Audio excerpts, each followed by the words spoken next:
नमस्कार, सादर जय जिनेंद्र। क्षमा ब्रेकिंग जैन न्यूज प्रतिदिन प्रातः, दोपहर एवं रात्रि में देश भर से संपूर्ण जैन समाज से संबंधित सही और सकारात्मक समाचारों के लिए देखना और सुनना न भूलें। साथ में आपसे विनम्र निवेदन है कि यदि आपने इस चैनल को सब्सक्राइब नहीं किया है तो कृपया अवश्य कीजिए और शेयर और लाइक करके धर्म प्रभावना में सहयोगी एवं सहभागी बनिए। यदि आप अपने घर, ऑफिस या मंदिर जी की शोभा बढ़ाने के लिए बनवाना चाहते हैं शानदार एक्रिलिक फोटो फ्रेम, तो श्रीजी प्रिंट गैलरी में आपका स्वागत है। यहाँ आपको मिलती है चमकदार प्रीमियम क्वालिटी, वेदर प्रूफ एवं लॉन्ग लास्टिंग एक्रिलिक फोटो, जो हर जगह को देती है एक शानदार आकर्षक लुक।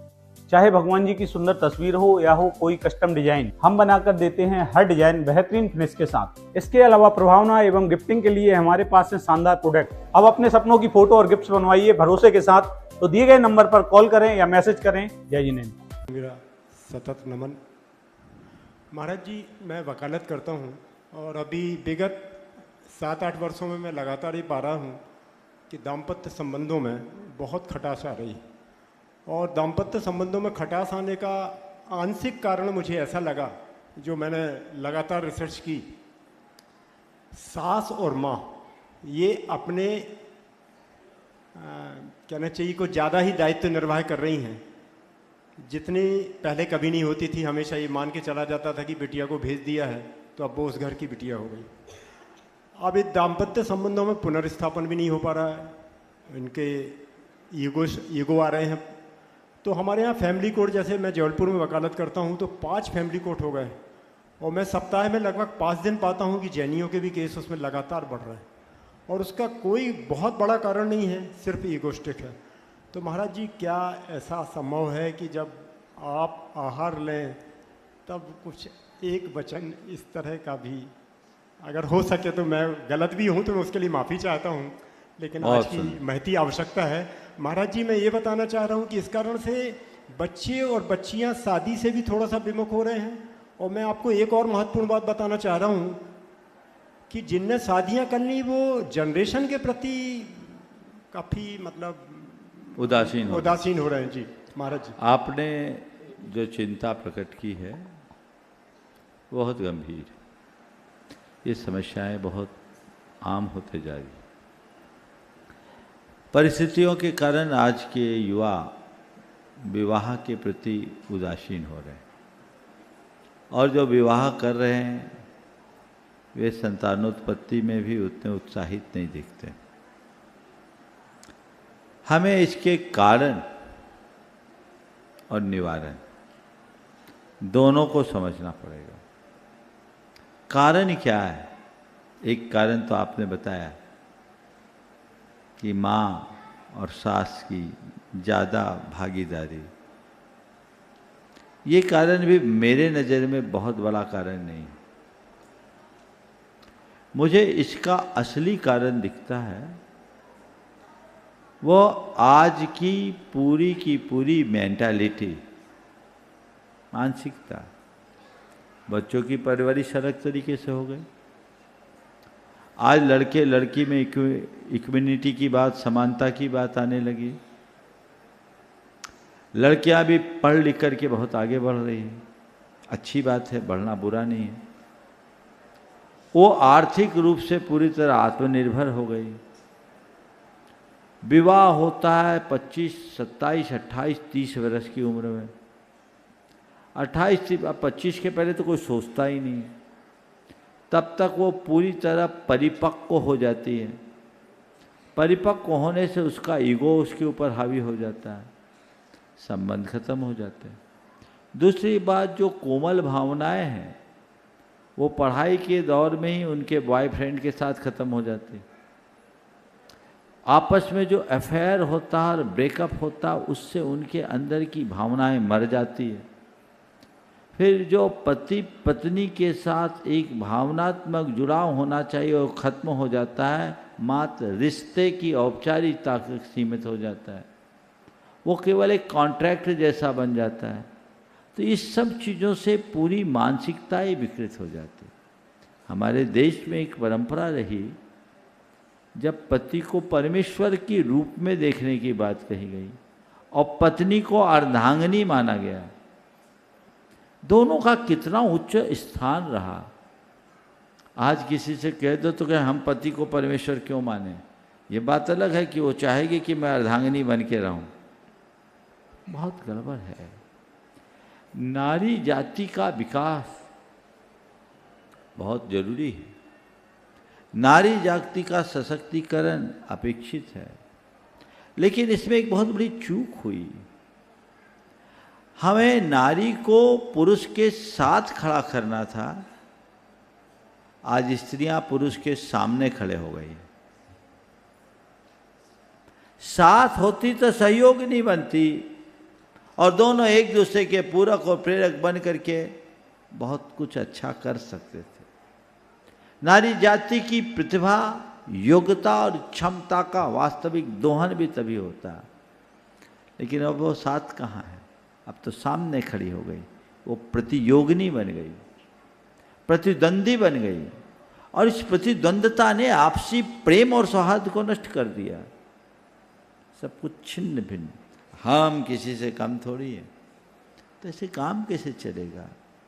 अगर पति पत्नी आपस में जुड़े हैं तो वो दो व्यक्ति नहीं है, सच्चे अर्थों में देखा जाए तो वो दो देह में एक प्राण होना चाहिए, जो होता रहा। लेकिन अब चीजें बदल गई, सोच तेजी से बदल गई, समस्याएं सामने। अब आपको इसका समाधान क्या है? इसके समाधान में मैं 4 बातें आपको बताऊंगा।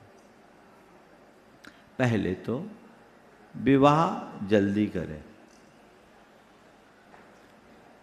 20-22 साल की उम्र में स्त्री बच्चियों का और 22-23 साल में लड़कों का विवाह हो जाना चाहिए।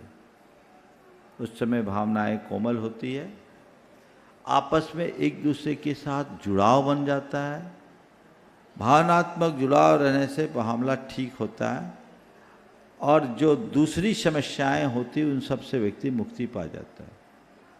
महाराज ऐसा करेंगे तो पढ़ाई पूरी नहीं होती, जॉब करना होता है, सब शादी के बाद भी तो ये सब हो सकता है। और दूसरे अर्थों में देखो बुरा लग सकता है, आज के बच्चों से पूछो, पढ़ाई के दौर में उनकी शादी नहीं होती, बाकी और क्या नहीं होता, बाकी सब तो हो ही जाता है, तो क्यों शादी से दूर भागते हैं? विवाह जल्दी करना पहली बात। दूसरी बात, हमें बच्चों और बच्चियों को आध्यात्मिक रूप से मजबूत बनाना चाहिए, उनके अंदर आध्यात्मिक निष्ठा और कर्म सिद्धांत का बोध कराना चाहिए। तत्व ज्ञान का आश्रय लेंगे तो उनमें जीवन में बदलाव आएगा। तीसरी बात, विवाह से पूर्व, पढ़ाई के बाद, जॉब से पहले बच्चे और बच्चियों को कम से कम कुछ वर्कशॉप लेना चाहिए जो व्यवहारिक जीवन को ठीक कर सके। गुरुओं के सानिध्य में रहकर 6 महीना, 3 महीना, 1 साल ऐसा कुछ कार्यक्रम बनाइए जो उनके जीवन के सूत्र को दे सके और वो उसके अनुरूप जीवन आगे बढ़ा सके। और चौथी जो सबसे महत्वपूर्ण बात, उच्च शिक्षा में जाने से पहले ही अपने बच्चों को किसी गुरु की शरण में पहुंचा देना चाहिए, उनको उनके जीवन का आदर्श बना देना चाहिए। बेटा चरण पकड़ ले, आज से तेरे गुरु ये हैं, और उनके सामने संकल्पित करा दो कि बेटा कोई भी बड़ा निर्णय गुरु शरण से पहले मत लेना। तो क्या होगा? वो कमिटेड हो जाएगा। कुछ भी गड़बड़ी होगी आएगा। तुम्हारी बच्चे भले न सुने, अभी इतना है कि गुरुओं की सुन लेते हैं। कैसे भी बच्चे, आज बच्चों में ऐसी श्रद्धा है, संस्कार है कि और किसी की सुने या ना सुने, गुरुओं की सुन लेते। यदि उनने हृदय में स्थापित कर लिया है तो आपने गुरु से जोड़ दिया, तो साल में 1 बार 2 बार गुरु चरण में आते रहे, उनसे जीवंत संपर्क बनाए रखे, समय समय पर होने वाले शिविरों में वो संपर्क बना के रखे, उनसे प्रेरणा पाते रहे, तो जीवन में कदाचित भटकाव भी होगा तो उन्हें रास्ते पर लाया जा सकता है, मार्ग ठीक हो सकता है। महाराज श्री, हम वकीलों का क्या दायित्व है वो और बता दें। वकीलों से तो मैं ये कहूँगा कि जितना बन सके प्रण करो कि मैं अपने जीवन में एक भी तलाक नहीं करने दूंगा। हम मिलाने वाले हैं, हमारे यहाँ या तो वैराग है या विवाह है, तीसरा नहीं है। तलाक हमारी संस्कृति पर कलंक है। आए तो उनको समझाओ और उनको इतनी बातें गिना दो कि वो तलाक के नाम पे ही उसके प्राण सूखने लगे। उनको मोटिवेट करो और थोड़ा साइकोलॉजिकल तरीके से उनको समझा दें तो जीवन का रास्ता अच्छा बन सकता है। नमोस्तु महाराज, नमोस्तु। ओ